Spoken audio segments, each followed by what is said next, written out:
What's up, everyone? Hoping that you are having a wonderful Friday, wherever you may be. Today, I'm just coming briefly to actually talk about another cognitive distortion, and that's going to be on catastrophizing. I don't know if it is something that you have maybe heard of before. Someone might have said to you, "Oh my gosh, you are really catastrophizing right now. Why do you catastrophize so much?" Right? And it's definitely deemed with a negative connotation. But this distortion, just like all the other distortions we've discussed, it is actually when we typically will just totally blow things out of proportion. We are looking at the worst case scenario. We are only able to see the worst happening. And like every other cognitive distortion, we have little to no proof that this result will even occur. So just think about a time, or it could be currently, right? Where something maybe feels like, seems like, looks like, smells like something you might have experienced previously. And therefore, because that event turned out to be what you deemed to be bad, then anything that seems like it, oh, it surely must, be negative, and it surely must be leading to a result that is not pleasurable, right? So what happens when we catastrophize? We already said, we're looking at the worst case scenario. We're looking at the worst possible outcome, right? And it affects us in such a way that we actually will tell ourselves, oh, I'm just preparing for the what ifs. I'm just preparing for the worst case scenario. I'm just preparing for, you know, any incidentals. And we tell ourselves enough that we begin to believe that viewing um, our life and navigating through life in this manner is helpful. We tell ourselves that, hey, it just shows I'm not, procrastinating. I'm trying to be prepared for the what ifs.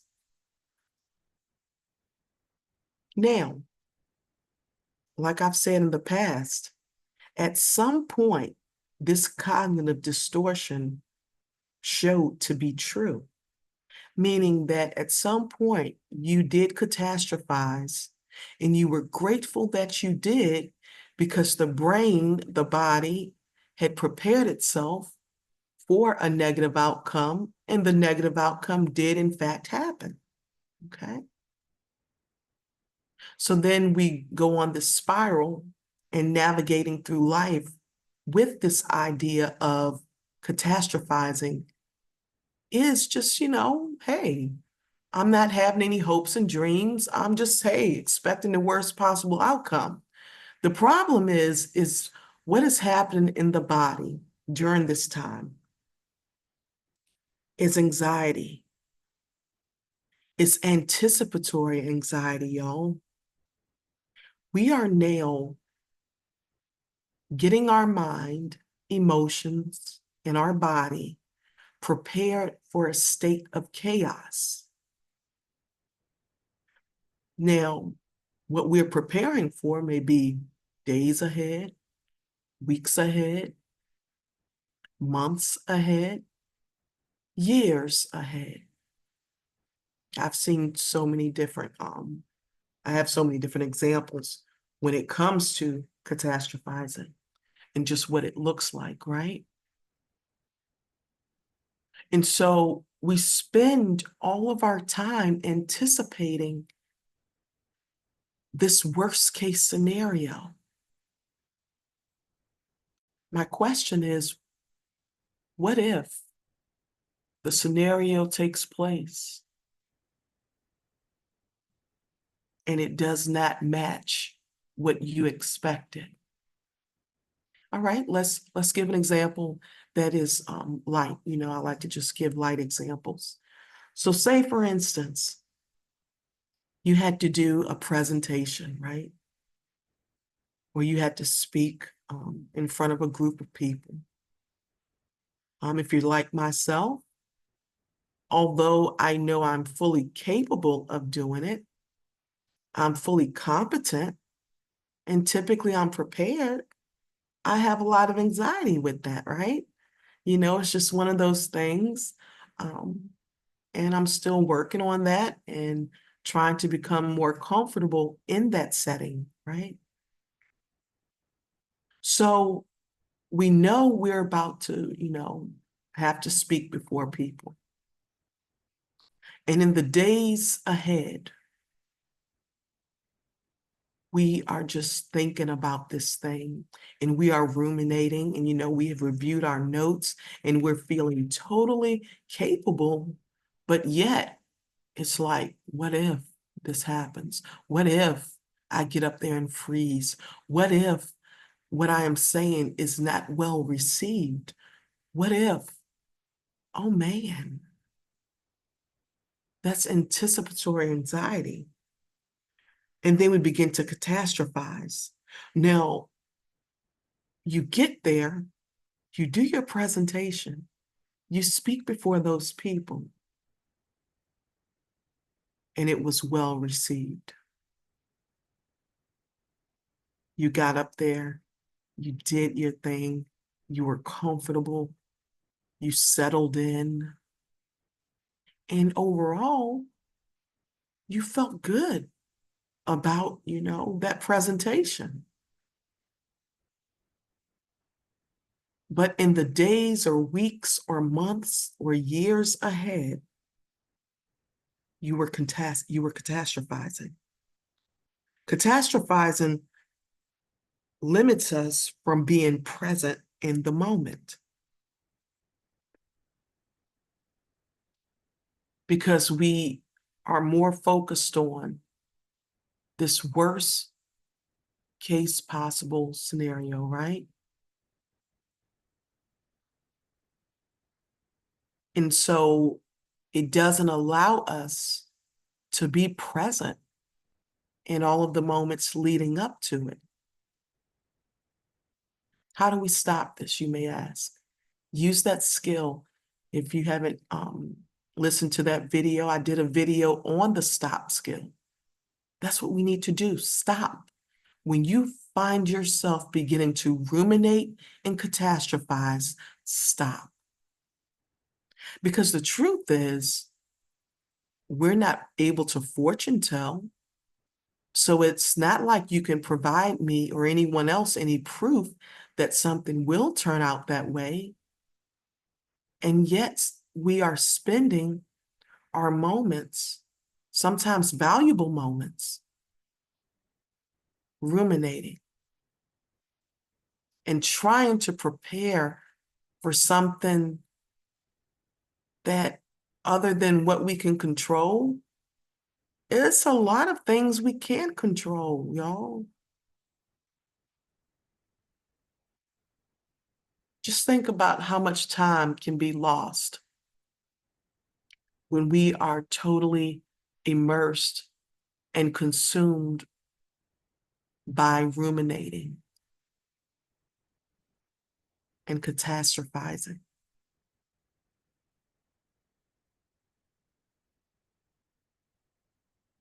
It's just a different way to look at it. My last question is just something you to take into perspective, something for you to think about. This situation that you have been catastrophizing for, and um, will it matter to you in the next year? Hell, will it matter to you in the next 3 months? Will it matter to you 5 years from now?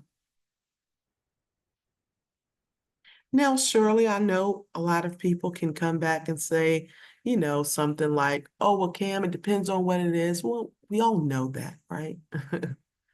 I mean, that's just common sense. But the truth of the matter is, we spend a lot more time catastrophizing about things that are not in our control. We just can prepare the best way and most sound way for it.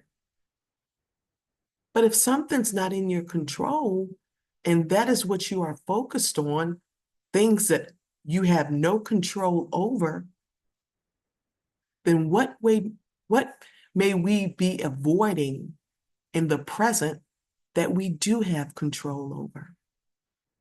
I'll give you another example. I've spoken to clients, and some of them are in college, and they are just catastrophizing for, in regards to an upcoming exam. And I'll ask, so how's your studying going? And they'll just look at me, with this stare like, at first, I don't know if they're thinking, how dare you ask me such a question or what? But they'll say, well, I mean, my focus hasn't been there, so I couldn't really focus on the studying. And I'll just say, so we are more focused on the end result and outcome of the exam, which at this moment in time, we don't have any control over because we don't know what could possibly happen to us personally leading up to the exam. But because we are so caught up on the ending, which we have a lot of times no control over, we are avoiding that which we do have control over, i.e., for that client studying. It's just a different way to look at it, y'all. I encourage you all to continue to remain present. Be mindful, ground yourself. Notice when you have started to go into a spiral of catastrophizing. I look forward to hearing your feedback. I also look forward to someone who may attempt this skill of stop when they realize they are catastrophizing. I look forward to hearing any feedback if it was helpful for you. And I also look forward to hearing feedback on what you would like to hear about in the future. There's so many topics in the world of psychology. And so I would love to just be able to have those discussions with you. As always, praying that you all have a beautiful day. Praying that you won't be so confused and dazed and filled with chaos and so focused on the things around you that you may avoid the mirror and not take the time to really just strip self inside out. We are only as good to others as we are to ourselves, y'all. Just a different way to look at it. Be kind to yourself. Be gentle with yourselves. We're all doing this thing called life for the very first time. Peace and blessings always.